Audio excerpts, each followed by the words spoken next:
कधी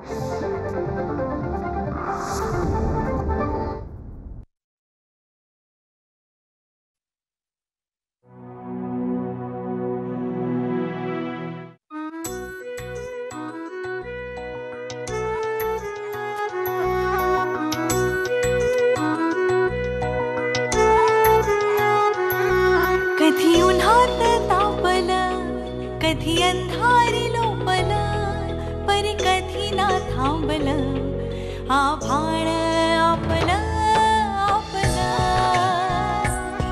आभाळ आपलं आपलं.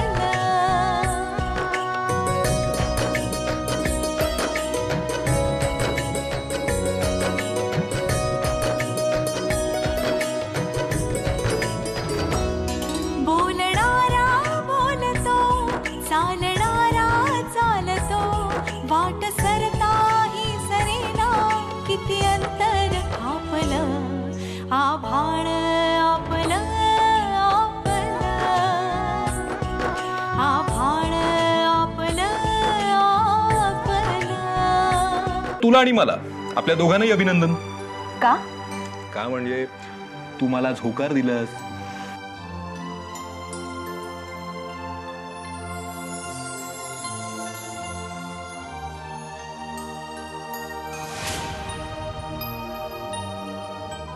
दुसरी एक खूप मोठी ऑफर आली आहे. कोणी शेखर सरपोतदार नावाचा माणूस आहे, तो म्हणे बिग बजेट सिनेमा काढतोय. कृष्णकांतजी, हा सिनेमा व्हावा अशी गोविंदरावांचीच इच्छा होती. आता ते आहेत का? पण त्यांची इच्छा मेलेली नाहीये कृष्णकांतजी. गोविंदरावांच्या इच्छा, त्यांची स्थावर जंगम मालमत्ता सगळी वारसदारांच्या नावावर होणार, म्हणजे माझ्या नावावर होणार. मी भजनपूरची. या गोविंदरावांचे वडील दुर्गादास पोलिसांचा ससेमिरा चुकवण्यासाठी जवळजवळ वर्षभर भजनपूरला होते. तिथे त्यांचा आणि माझा संबंध आला आणि मला गर्भधारणा झाली.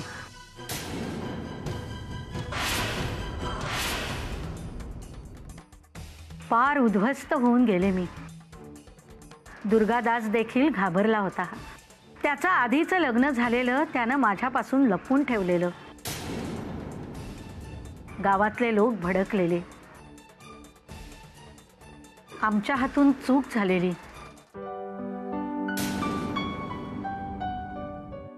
ज्याला चूक नाही म्हणता येणार, कारण मी दुर्गादासवर मनापासून प्रेम केलं होतं. शेवटी पोटच्या गोळ्यासाठी आमच्यामध्ये समझोता झाला.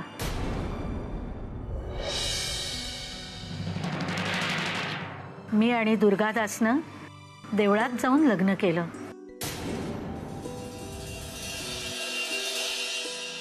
यथावकाश माझ्या पोटी मुलगा झाला. तोच हा मोतीराम.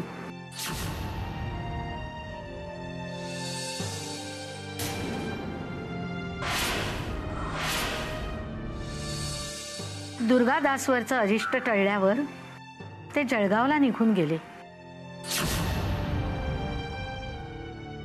आमच्यात झालेल्या समझोत्याप्रमाणे मोतीरामला शिकायला ते नंतर जळगावला घेऊन आले. शाळेत नाव घालताना आमचं हे प्रकरण त्यांच्या घरी कळून त्यांचं घर तुटू नये म्हणून मग मोतीरामला मी माझं नाव लावलं. मी माझं वचन पाळलं, त्यांनी त्यांचं.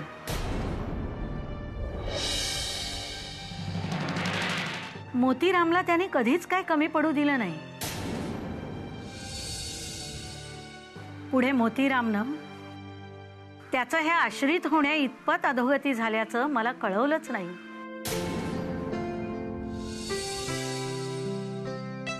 असो, गोविंदराव गेल्याचं कळलं, वाईट वाटलं. पण मी दुर्गादासला दिलेल्या वचनातनं आता मुक्त झाले. मी माझ्याबरोबर काही कागदपत्र आणलेली आहेत जी आमच्यातले नातेसंबंध सिद्ध करायला पुरेशी आहेत.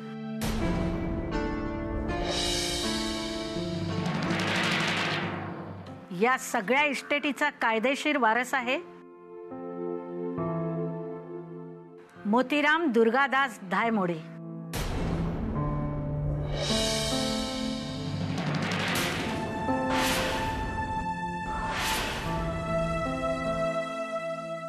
ज्या कुणाला या वारसा हक्काबद्दल मला आव्हान द्यायचं असेल त्याने ते खुशाल द्यावं.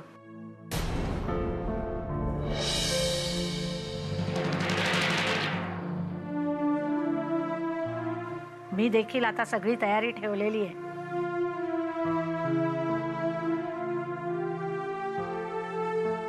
आम्हाला कुणाचा हक्क मारायचा नाही.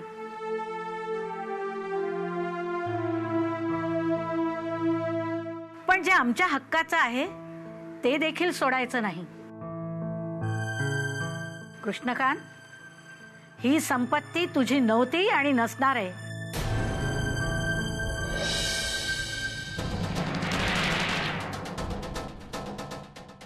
तुझ्या उद्दामपणानं तू सगळ्यावरचा हक्क गमावलेला आहेस.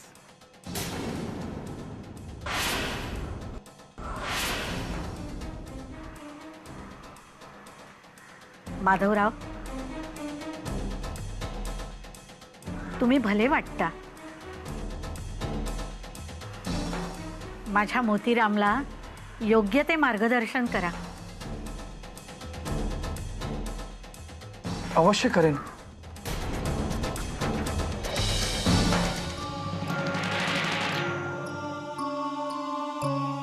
हो आई, योग्य न्याय मिळवण्यासाठी कुणी कुणालाही मदत करावी. मोतीराम. कृष्णकांत, मोतीरामच्या नावाचा उल्लेख करताना आदराने कर. आणि तसं जमत नसेल निघून जा इथून. आता आपली भेट कोर्टात होणारच आहे. भेटावं तर लागेलच तुमचा मुखवटा फाडण्यासाठी. आई काय करतेस हे? योग्य तेच करते. अरे, माणसानं कधीतरी स्वतःचा विचार करावा. अगदीच पाय पुसणं होऊन जगू नये रे. आणि ऐक, पैसा हाती येतोय म्हणून माज देखील करू नकोस.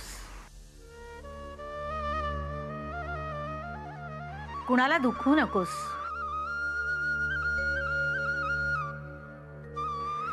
एकदा का इथलं सगळं मार्गी लागलं ना की मी आपली भजनपूरला निघून जाईन. पण आई, ही इस्टेट आपली कमाई नाहीये ग. नाही मोतीराम, जेवढा गोविंदरावाचा ह्या इस्टेटीवर हक्क होता तेवढाच तो तुझा देखील आहे.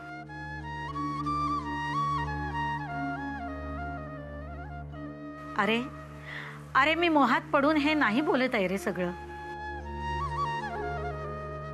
पण या कृष्णकांतचा एकूण रोख मला योग्य वाटला नाही.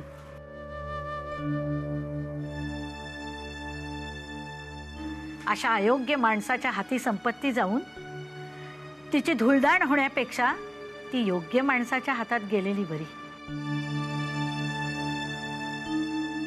या संपत्तीचा योग्य तो विनियोग कर. दुर्गादासच्या म्हणजे तुझ्या वडिलांच्या आत्म्याला शांती लाभेल. शिवाय आई म्हणून मी तुझ्यासाठी काही केलं याचं मलाही समाधान मिळेल. बरं, बोलणं आता खूप झालं. ही बॅग आतमध्ये नेऊन ठेव. त्याच्यात महत्वाची कागदपत्र आहेत, पुढे कामास येतील. आई,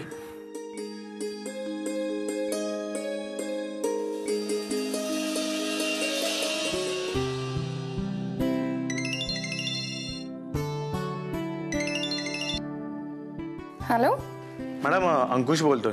हां बोला अंकुशराव. मॅडम, मी आशाला फोन लावतोय पण तिचा फोन लागत नाही. तिला जरा सांगाल का गेटवर यायला? मी 5 मिनिटात पोहोचतोय. बरं, मी तिला बोलवू का? नाही नाही तिला फक्त निरोपच द्या. ओके, निरोप देते हा तुमचा. बाय. आशा, आशा.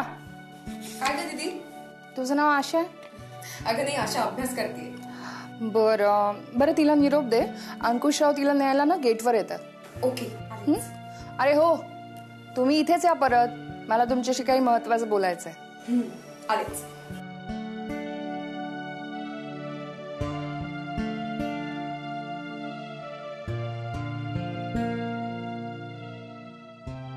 बोल. तुझा अभ्यास झाला? अगं अभ्यास करत नव्हते मी, गॅदरिंगची तयारी करत होते, बजेटिंग वगैरे वगैरे. तू बोल ना. अंजू, तुझ्याकडे वेळ आहे ना? हो बोल ना. सगळी गंमत म्हणून घ्यायची बरं का. आपल्या मनात आलं ते बोलावं म्हणून बोलते. थांबलीस का? आता तू बीकॉम होशील. एवढीशी होतीस, म्हणता म्हणता मोठी झालीस. शिक्षण वगैरे होईलच, हुशार आहेस. पण काही गोष्टी योगायोगानेच घडतात. अचानक काही गोष्टी समोर येतात. आपल्याला अशा वेळेस काय करावं हे कळत नाही. मग आपण तो योग तपासून पाहत नाही. पण मग नंतर त्याच्यावर विचार नाही केला तर हळहळत राहतो. दीदी, आज तू एकदम वेगळ्याच मूडमध्ये दिसतेस. त्याला ही योगच कारणीभूत आहे. तू नाडकर्णी साहेबांच्या अभिजितला पाहिलं असशीलच ना? हो पाहिलंय ना. कसा वाटला ग मुलगा तो?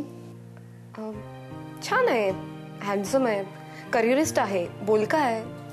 म्हणजे तू त्याला चांगलं ओळखलं असतं.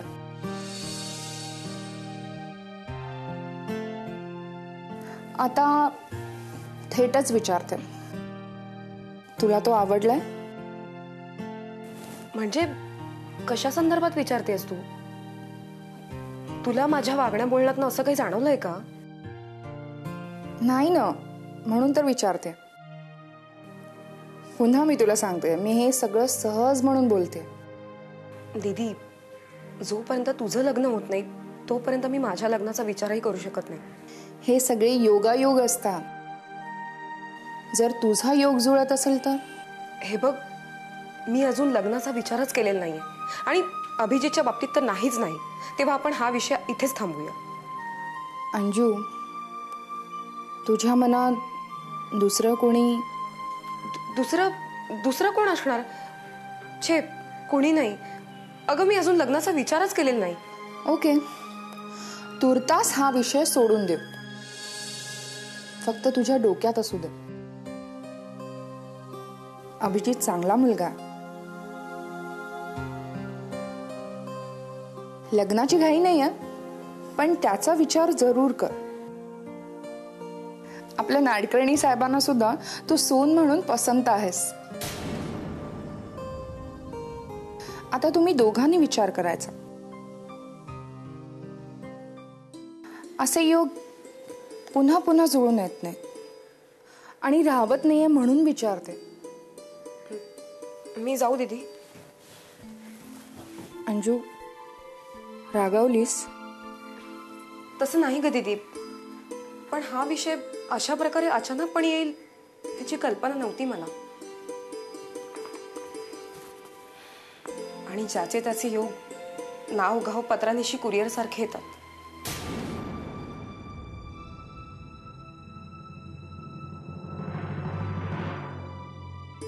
ज्याचे त्याचे योग नाव गाव पत्रानिशी कुरिअर सारखे येतात? या पोरीचं काही समजतच नाहीये.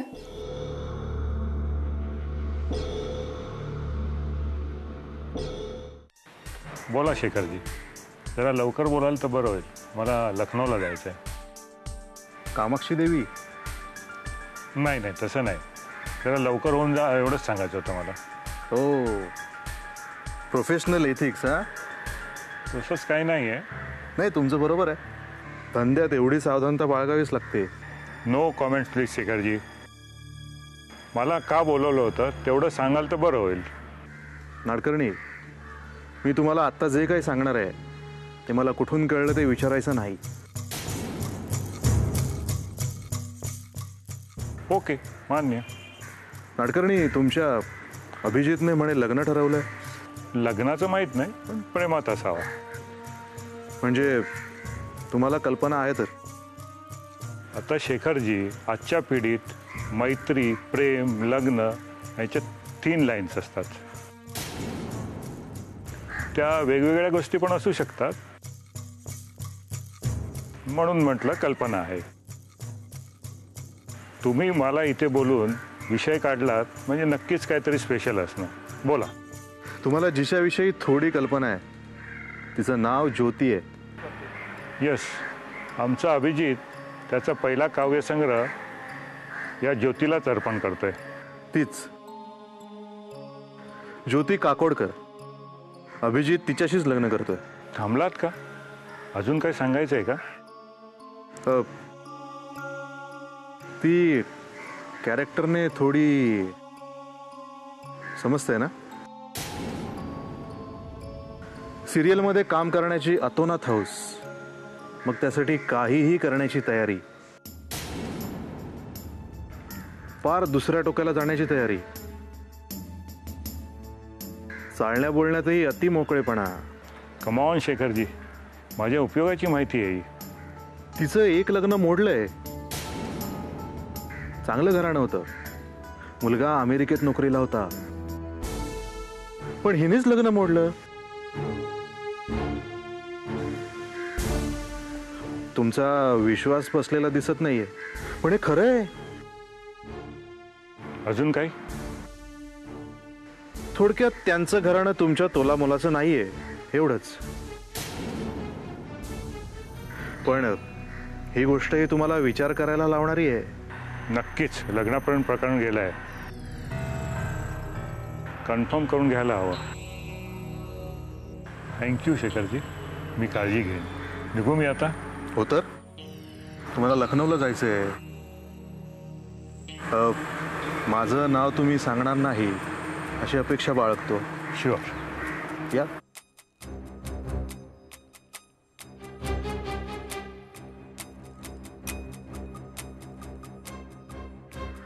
प्रेम म्हणजे प्रेम म्हणजे प्रेम असतं. तुमचं आणि आमचं सगळं सेम नसतं.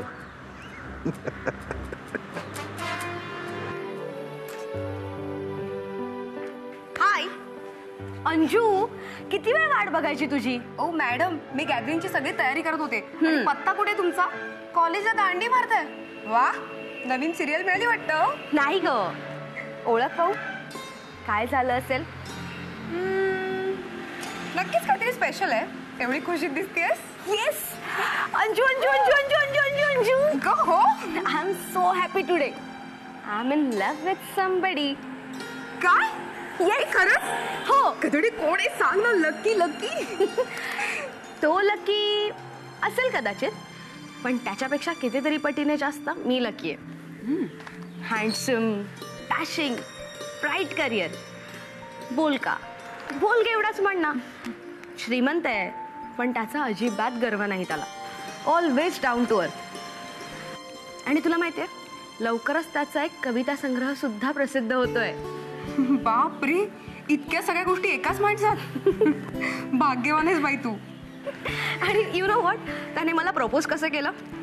अगं चक्क घरी बोलवलं त्याने मला, आणि माझ्या हातात छापून येणाऱ्या कविता संग्रहाची प्रत ठेवली आणि म्हणाला, आता यात अर्पण पत्रिका आहे ती वाच. सच अ ग्रेट फिलिंग अंजली. काय काय लिहिलं होतं त्यात? सांगते. एक कविता होती. थांब, काय, हा, दूर एक मोहक भुरळ घालणारं गाव आहे.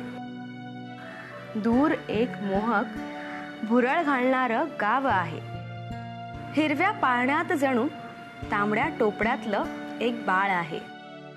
मला त्या गावाला कसंही करून पोहोचायचं आहे. मला त्या गावाला कसंही करून पोहोचायचं आहे. कारण त्या गावाला डिअर ज्योती तुझं नाव आहे. वाव ज्योती ग्रेट. काय मस्त कविता आहे. नाही म्हणजे ज्योतीच्या ऐवजी दुसरं कोणाचंही नाव असतं ना तरी तिचा होकारच मिळाला असता. आणि ओळींच्या शेवटी प्रिय ज्योतिष अभिजित कडून अर्पण. ओ अभिजित. एक मिनिट, अभिजित नाडकर्णी तर नाही ना? येस, अभिजित नाडकर्णी. अगं तो मला म्हणाला, मी जेव्हा पहिल्यांदा तुला रावराण्यांच्या घरी पाहिलं तेव्हा माझ्या हृदयाच्या गाभाऱ्यातल्या सगळ्या घंटा निनादत राहिल्या. क्या बात आहे. अगं तुझं जमलं आणि माझा एक मोठा प्रॉब्लेम सॉल्व्ह झाला. म्हणजे डायरेक्ट त्यांनी आपण या प्रपोजलमध्ये इंटरेस्टेड असल्याचं सांगितलं. माझं कुतूहल चाळवलं. विचारलं, तुम्हाला ही माहिती कोणी दिली? तर म्हणाले, ह्या क्षेत्रात असलं काही लपून राहत नाही. अगं ही फाईल हरवली होती माझ्याकडून. आशाला सापडली आणि तिनेच तुला दिली. यात मृत्यूपत्राच्या झेरॉक्स कॉपी आहेत.